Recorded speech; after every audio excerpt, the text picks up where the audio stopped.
Hey guys, welcome back to the house. So we have a lot to talk about this afternoon. I'm gonna try to make it quick. Of course, I want to talk about Miss Kenya Moore hair care and her fate on Atlanta. We gotta go ahead and talk about next week's or this week's episode. Okay, tomorrow's episode of the Real Housewives of Potomac.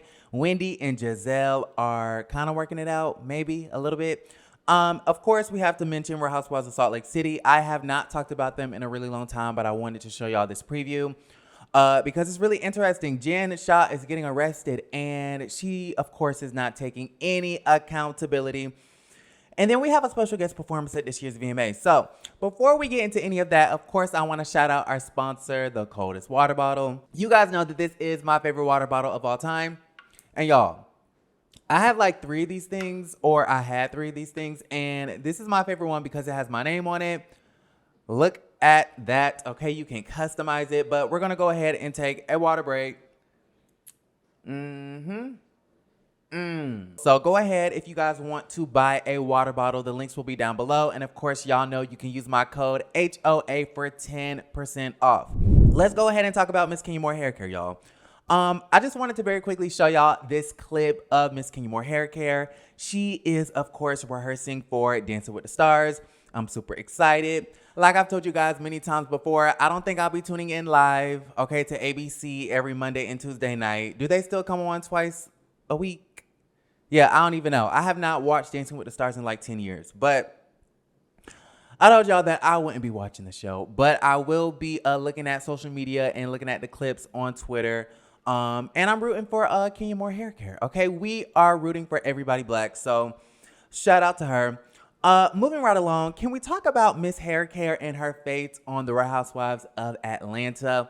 Now, we very quickly talked about this in yesterday's live, which I will link in the description box down below.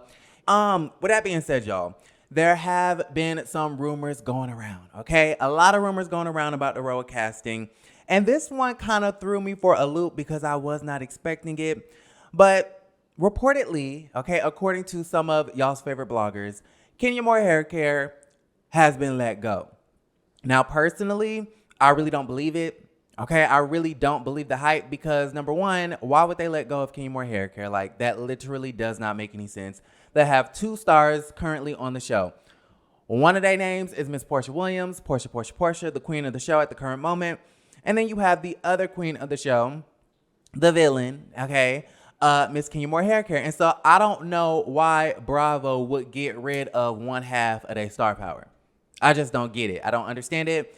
I know that she took 1 season off because I think her husband was kind of hesitant about the situation and she was becoming a new mother and things of that nature. And so she just needed a break. She needed a breather, and Bravo was not fitting into her plans. Okay, they did not want to give her the contract that she deserved. However, I don't really see that happening this season, okay? I don't see her sitting out this season because I feel like more than ever, okay, now more than ever, we need Kenya Moore hair care, okay? We need the messiness. We need her to pry into people's business. We need her to track what Portia is doing with her private areas.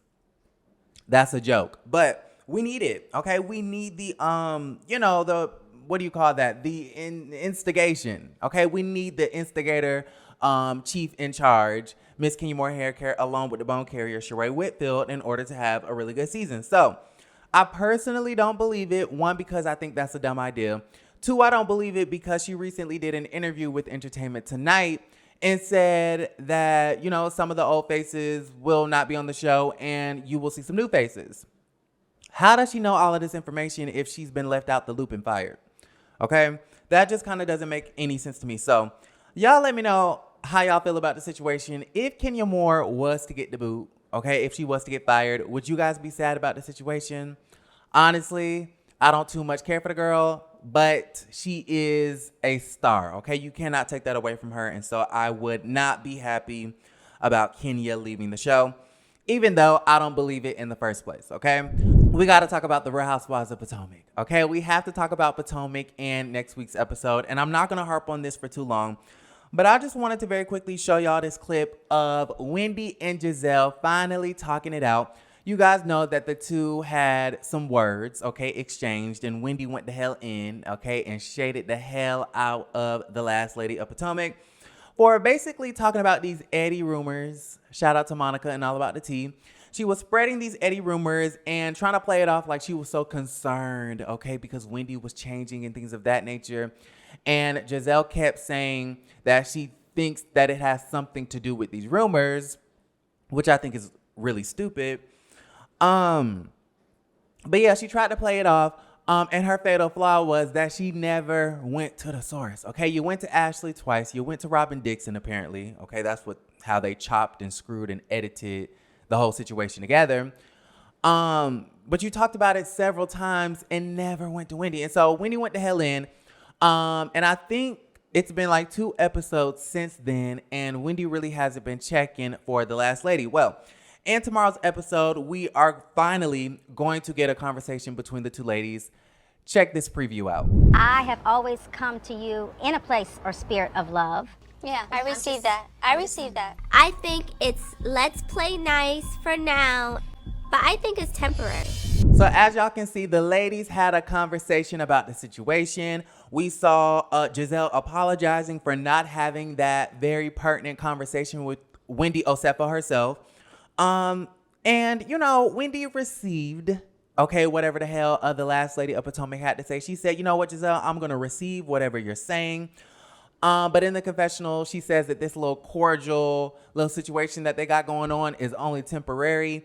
And she feels like from this day forward, she's just going to play nice. Okay. You can tell that Wendy definitely, was not playing with Gizelle and her antics. And honestly, I would tread lightly. Okay. Because everybody knows Gizelle is not a friend to anybody. So y'all let me know how y'all feel about the situation in the comments down below.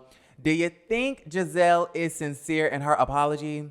Honestly, I don't. Okay, honestly, I don't, because even when she was trying to explain herself and get back into Wendy's good graces, she took the time out to say something to the effect of, I'm not the one that's destroying families, right? She says, I'm not the one destroying families. That's Karen. That's a classic cold case of deflection. Okay, stop projecting, stop deflecting, take accountability, Gizelle.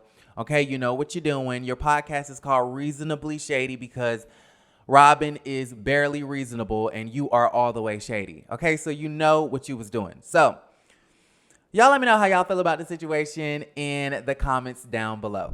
So y'all, we have not talked about the Real Housewives of Salt Lake City in a really long time, and that's because they've been off air and nothing really has been popping off except for the fact that Jen Shah has been exposed for running like this telemarketing scheme where she would call up older people, okay, call up our grandmothers and our great grandmothers and grandfathers and things of that nature, and she would steal their money, right? Child, this watch stay beeping, and I do not like that. Okay, every time an hour passes, it beeps, and it just annoys the hell out of me. But anyways, I'm sorry.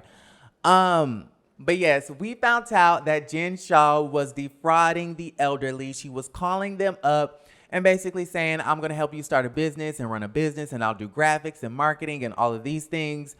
Just taking their money, okay? Just ripping them off out of their whole entire life savings and 401k and things of that nature. Jen Shah is trash for that. I do believe that she did do these things because in the court documents, they're calling her the ringleader of this whole operation. And so if she actually is found guilty, she's going to get the most jail time out of everybody that is named in the lawsuit. But y'all, with that being said, y'all know when she got arrested, they were filming for the show, right? And shout out to Bravo, okay? Because they always seem to get it right when it comes to New Jersey. I don't know who their production company is, but they always get it right with New Jersey. They've been getting it right with Salt Lake City. They've been getting it right with Beverly Hills.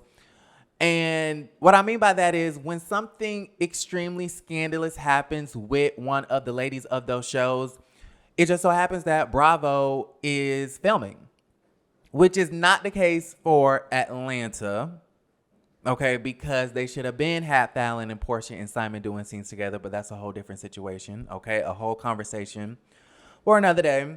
But anyways, y'all, go ahead and check out this little small clip of Jen Shah finding out that her ass is grass. Check it out. I just got a phone call and I need to go. Wait, what? Do you have to go? Yeah.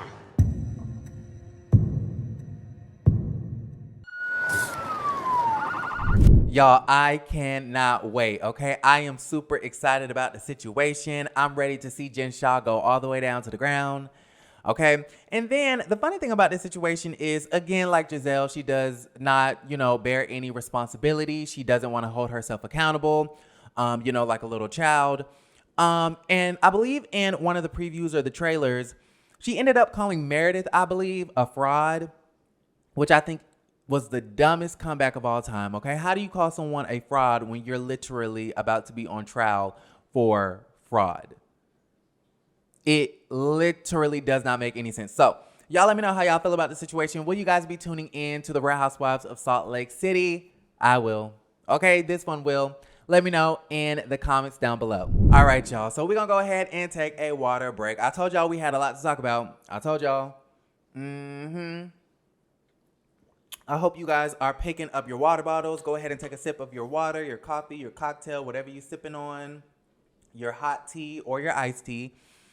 I want to go ahead and very quickly talk about the VMAs and give you guys a little bit of an update since we did talk about this about 2 or 3 weeks ago. Remember we were talking about how Doja Cat is hosting the show and they're going to have people like, actually, I don't know who's going to be on. I know Chloe Bailey is going to perform her new song, Have Mercy, which I did check out the song in the video. I do not like it.